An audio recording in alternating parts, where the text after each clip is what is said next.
So let's talk about dyspraxia and ChatGPT.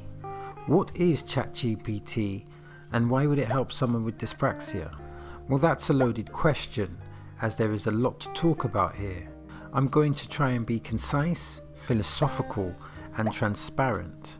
As someone with dyspraxia, I feel technology can be beneficial. So let's analyse this train of thought and begin this journey. And let's start with the first one. What is ChatGPT? Well, ChatGPT is everywhere. In a digital sense, it has taken the world by storm.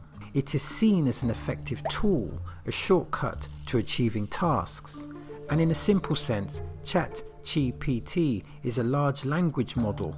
From my perspective, it is an artificial intelligence chatbot that answers questions. It engages with human-like dialogue. Now I know what you're thinking. What does this have to do with dyspraxia? Now please be patient because I will be getting there. So in practice, you type in a question and ChatGPT gives you an answer. So I thought to myself, let's begin by asking ChatGPT some questions about dyspraxia.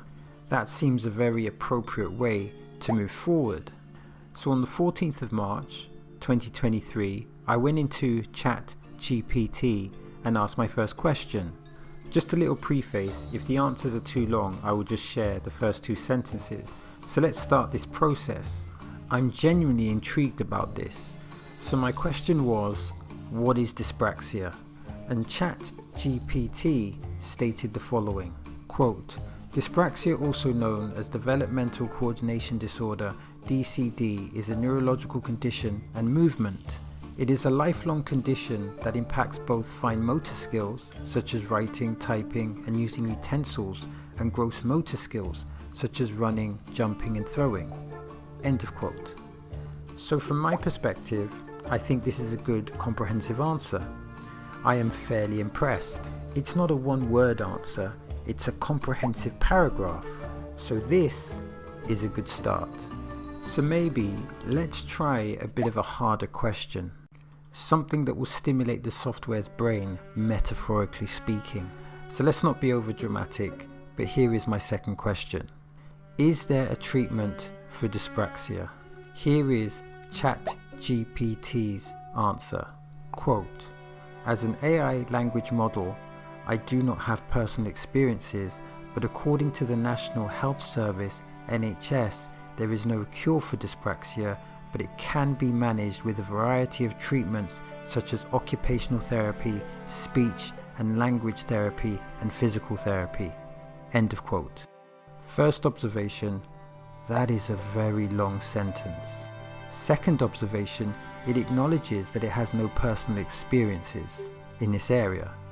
However, that premise should be fairly obvious. But saying that, I think it's a good answer, because the software is very interactive and I like that. It's almost like you're having a conversation with another human via text message or something like that. But let me add to this, because it's like you're having a conversation with an intelligent human, because you have questions and this has answers. And clearly there's no small talk like how's your day, how's the weather, etc. Now I did ask this some more questions regarding dyspraxia. Now I'm not going to bore you with the answers, but let's just say that the answers were very comprehensive. So this makes me move on to a more important question, and that question is, how can ChatGPT help with dyspraxia? And to answer this question, you need to understand what dyspraxia is. Yes, dyspraxia affects fine motor skills and gross motor skills. Think of riding a bike, using cutlery, tying your shoelaces, but it can also affect other things such as memory and structure. So from my perspective, I think ChatGPT can help when memory is being affected. For example, I remember when I did a bit of research on the different strategies of speed reading, and at one time I could outline the variety of different strategies concerning this topic. But if you was to ask me that now, what are the different strategies of speed reading, I would struggle to answer that question because of my memory. But now I can go into ChatGPT and get an answer to that question. So basically, ChatGPT can help anyone, but it can particularly help someone with dyspraxia with regards to finding information. Now, I have always been an advocate that technology can help people that are neurodiverse. For example, I would assume that Grammarly would be a great application for people that have dyslexia, and it can also be beneficial for people that don't have dyslexia. Me personally, I use my iPad to do flowcharts. This helps with my structure and memory. It also helps with the processing and all the things that are related to dyspraxia. So this, from my perspective, can be a beneficial part of your toolkit. Now, of course, there may be some dangers with utilizing artificial intelligence, and there's a lot of videos, or there are videos in the web stating the dangers of artificial intelligence.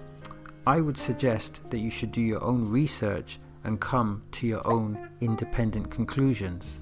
And here's another observation. A positive feature is that ChatGPT is a collaboration between human and computer, because the human, i.e. you, has to ask questions, meaning you have to ask ChatGPT questions to get an answer. Under this premise, the better the questions, the better the answers. Therefore, the unexpected consequence could be that society learns how to ask better questions. And if the philosopher Socrates was alive, he would be proud of this unexpected consequence. Anyway, I feel that ChatGPT can be beneficial for people that have dyspraxia. And with that being said, I sincerely hope this video has provided you value.